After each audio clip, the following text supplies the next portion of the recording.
Salut la gang de Net.fr, j'espère que ça va. On se retrouve pour une nouvelle vidéo. Et oui, ça fait 2 semaines que je suis en possession du Samsung A72 la lignée Galaxy, bien sûr, on peut l'appeler ça.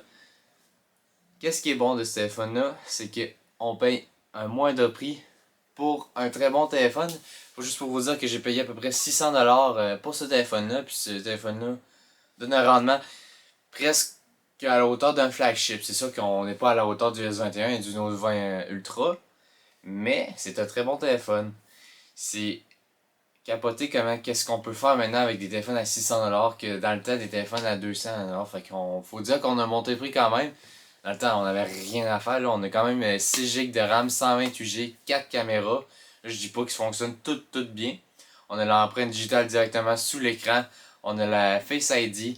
On a même une prise jack. Et oui, on a une prise jack. C'est ça qui est super avec ce téléphone-là. Fait qu'ils ont gardé qu'est-ce que les fan M du téléphone. C'est sûr qu'on parle pas du Samsung S20 FE, là, mais on a quand même un bon téléphone. On va commencer avec les specs maintenant. On a 4 caméras. Une caméra de 64 mégapixels, une de 32, une de 12 et une de 4. Qu'est-ce qui est décevant de cette caméra-là? C'est la 64 mégapixels, bien sûr. Parce que quand on tombe en mode 64 mégapixels, on peut pas zoomer, on peut pas dézoomer, on peut pas agrandir, on peut rien modifier. Il faut garder la caméra, genre, faut jouer avec notre angle de vue de la place.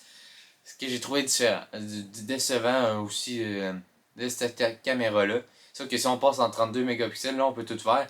Mais là, on va aller voir on va chercher tous les pixels. Puis en 2021, une photo avec des pixels, moi, j'aime moins ça. Fait que, aussi, dans le noir, les photos sont, bon, je peux le dire, vraiment décevantes. Le mode nuit ne fait quasiment rien, il n'y a pas de différence. Si vous voulez prendre des bonnes photos de nuit, achetez pas ce téléphone-là, ça c'est sûr, je vous conseille pas. Aller plus vers le Google Pixel 4 ou le Pixel 4a parce que sinon vous allez être déçus. Ensuite, on a une batterie de 5000 mAh, fait qu'on est capable de toffer la journée, mais on a quand même un display de 6.7 pouces, fait que c'est sûr que même si notre batterie est plus grosse, le téléphone ne durera pas plus longtemps. Ils disent qu'on pourrait toffer 2 journées, moi j'ai jamais toffé 2 journées avec, je vous dis. Je me lève vers 7h le matin, puis je suis capable de toffer jusqu'à 5h environ. C'est sûr que c'est l'été, on l'utilise plus, mais moi je suis pas tout le temps dessus non plus l'été, fait que je travaille puis tout.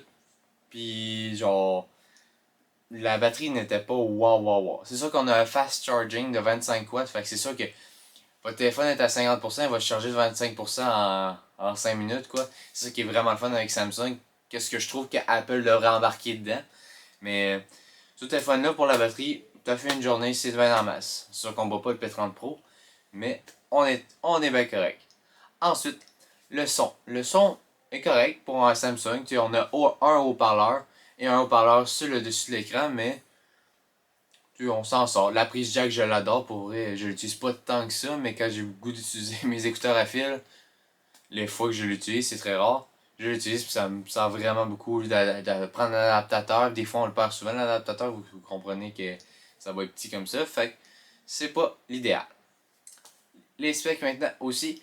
On a du Full HD. C'est un écran AMOLED.